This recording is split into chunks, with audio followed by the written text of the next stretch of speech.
जय गुरु जी। शुक्राना गुरु जी। सारी संगत को जय गुरु जी। संगत जी, पिछली वीडियो में कर्म खंड के बारे में गुरु साहिब जी की कृपा से जाना था। इस कर्म खंड की पौड़ी के साथ एक और खंड का विचार है, जो है सचखंड भाव, पांचवा खंड, अंतिम खंड। जिस खंड में मन एक से एक हो जाता है, वह रब का ही रूप हो जाता है। यहाँ पहुंचकर मन सब कुछ देख पाता है, जो उसने कभी सोचा भी नहीं था। सचखंड वसे निरंकार, अर्थात सचखंड की अवस्था में निरंकार बसता है। कहाँ बसता है? मन में। संगत जी, निरंकार जो हर किसी में बसा हुआ है, वह तो जो भी बनाता है उसमें वह खुद भी मौजूद रहता है, उसमें समा जाता है। लेकिन हम उसे कभी देख नहीं पाते, समझ नहीं पाते, महसूस नहीं कर पाते। पर जो मन इन खंडों में चलकर अपने अंदर बसा हुआ देख पाता है, जो अपने अंदर निरंकार को महसूस करता है, तो वो ही जान पाता है कि मरकर ही सचखंड प्राप्त नहीं किया जा सकता, बल्कि जीते जी जीवित रहकर भी प्राप्त हो जाता है। कैसे? गुरु की वाणी से जुड़कर। पहले मन को निरंकार का धर्म सिखाना है। ब्राह्मणीय धर्म जो हर जगह लागू है, उस धर्म को धारण करना है। जगत में फैले अंधविश्वास, वहम, भ्रम से ऊपर उठने के लिए फिर सद्गुरु से उपदेश लेना है, ज्ञान लेना है। फिर जो ज्ञान लिया है उस पर श्रम करना है, मेहनत से मन को तराशना है। जब मन तराशा जाता है, जब मन धर्म में रहता है, जब मन माया से ऊपर उठ जाता है, तब जाकर मन पर अकाल पुरख का करम होता है और कर्म में मन जोर वाला हो जाता है, जहाँ कोई भी विकार उसे हरा नहीं सकता, कोई पाप उसे गिरा नहीं सकता। इस अवस्था में मन पूरी तरह से निरंकार के साथ जुड़ जाता है और फिर जिस पर कर्म हो, फिर वह ही सचखंड में पहुँचते हैं, जहाँ अकाल पुरख खुद आप है। तो 5 खंडों में जो सचखंड है, जो मंजिल है, सच का हिस्सा होने वाली मंजिल, एक से एक होने वाली मंजिल, जहाँ पर दूर रहते ही नहीं, बल्कि मन एक से एक हो जाता है। अब ये नहीं पता कि मन उसमें समाकर एक हो चुका है या मन उस निरंकार की दुनिया में जीते जी जा चुका है, सचखंड का निवासी हो चुका है।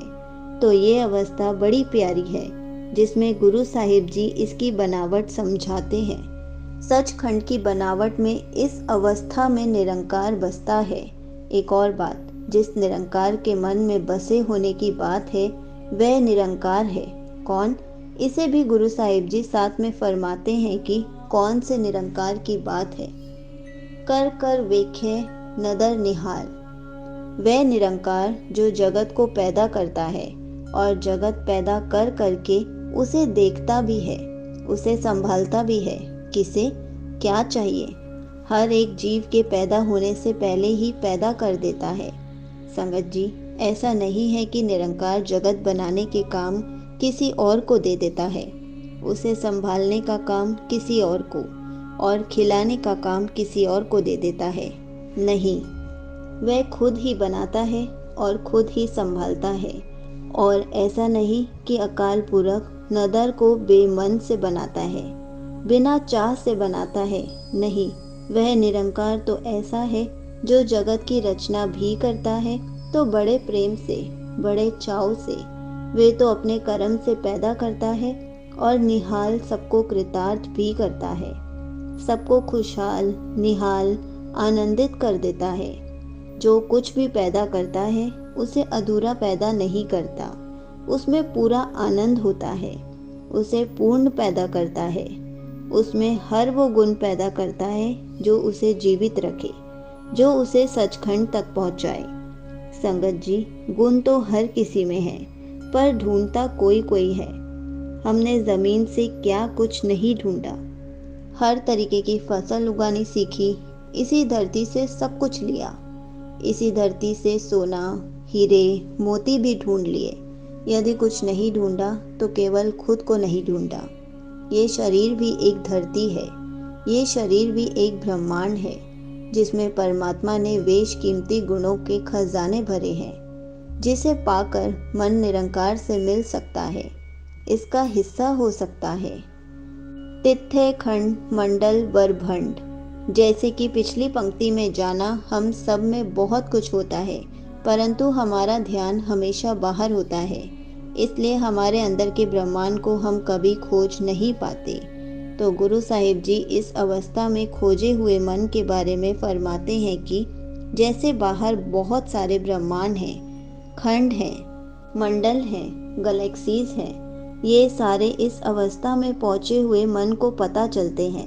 संगत जी, गुरु साहिब जी के वक्त ऐसे बात करना, ये मानना कि और भी ग्रह हैं, ग्रह ही नहीं ब्रह्मांड भी हैं, जहाँ पर जीवन है। लोग इसे मानते नहीं थे, बहुत दूर की बात मानते थे, पर जो इस खंड में आते हैं उन्हें इसका भेद जरूर हो जाता है। संगत जी, आज तो हम मानते हैं कि ब्रह्मांड है, एक नहीं लाखों, करोड़ों, अरबों, पर इतनी सारी खोज के बाद भी अब भी हम कोई इस इच्छा में हैं कि कहीं से कोई खबर मिले कि हाँ, कोई और धरती भी है जहाँ पर हमारे जैसा जीवन भी है। अभी भी वह ज्ञान इसी खोज में लगा हुआ है, अनुमान भी लगा रहा है, पर वहाँ तक हम पहुँच नहीं पाए। संगत जी, विज्ञान ने अनुमान भी लगा लिया है, दूर कहीं धरती भी खोज ली है, पर वहाँ तक हम पहुँच नहीं पाए जहाँ तक हमारा मन पहुँच जाता है। मन कैसे वहाँ तक पहुँच जाता है? क्योंकि मन अब उससे जुड़ा है जो सारे जगत का रचयिता है। जे को कथे त अंत न अंत।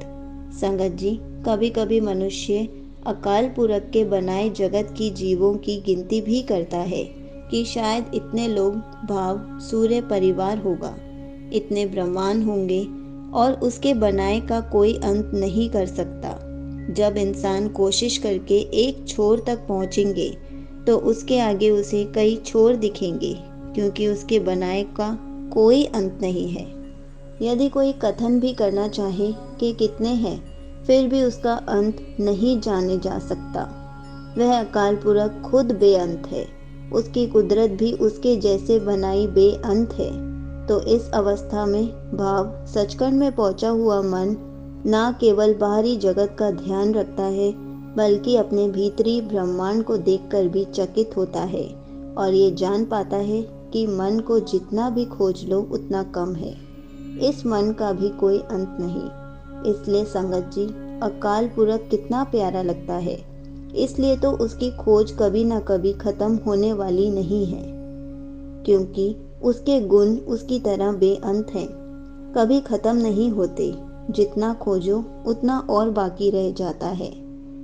तिथ्य लो आकार, अर्थात इस अवस्था में बेअंत लोग हो भावना के आकार भी दिखाई देते हैं। संगत जी, जो सत्य का हिस्सा हो जाता है, जो निरंकार का रूप हो जाता है, फिर वह धर्म जाति आदि देखकर नहीं कहता कि हमारे धर्म का इंसान ही उसका भक्त हो सकता है।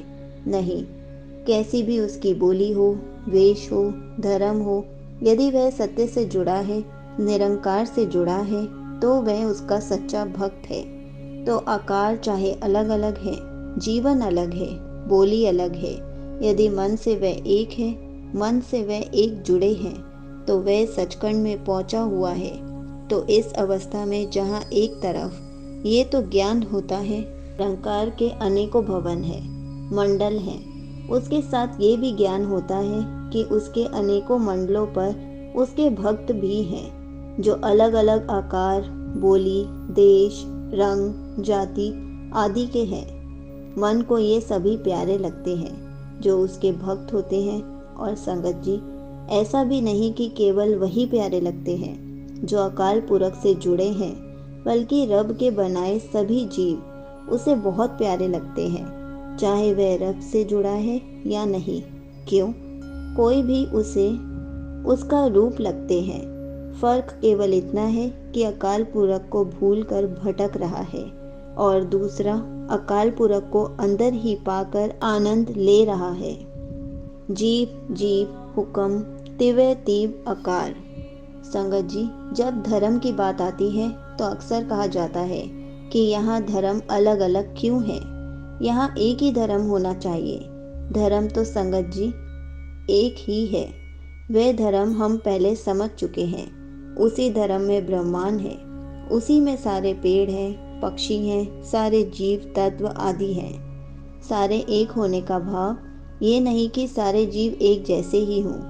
एक होने के भाव ये नहीं एक ही तरह से बोले चले कार्य करें। नहीं, ये मालिक की बनाई कुदरत है जिसमें अनेकों लोग हैं, अनेकों रंग हैं। वेखे विकसे कर विचार। खंड कहाँ है जहाँ निरंकार का वास है, तो उसका वास तो हर किसी में है। जब हर किसी में उसका वास है, फिर स्थान ही सचखंड क्यों नहीं। देखा जाए तो हाँ, स्थान ही सचखंड है, पर इसे वही देख पाता है जो इसे महसूस कर पाता है, जो अकाल पुरख से एक हो पाता है, जिनके मन में केवल अकाल पुरख है। संगत जी, जिन्हें सत्य की आंखें मिली हैं, उनके लिए हर स्थान ही सचखंड है।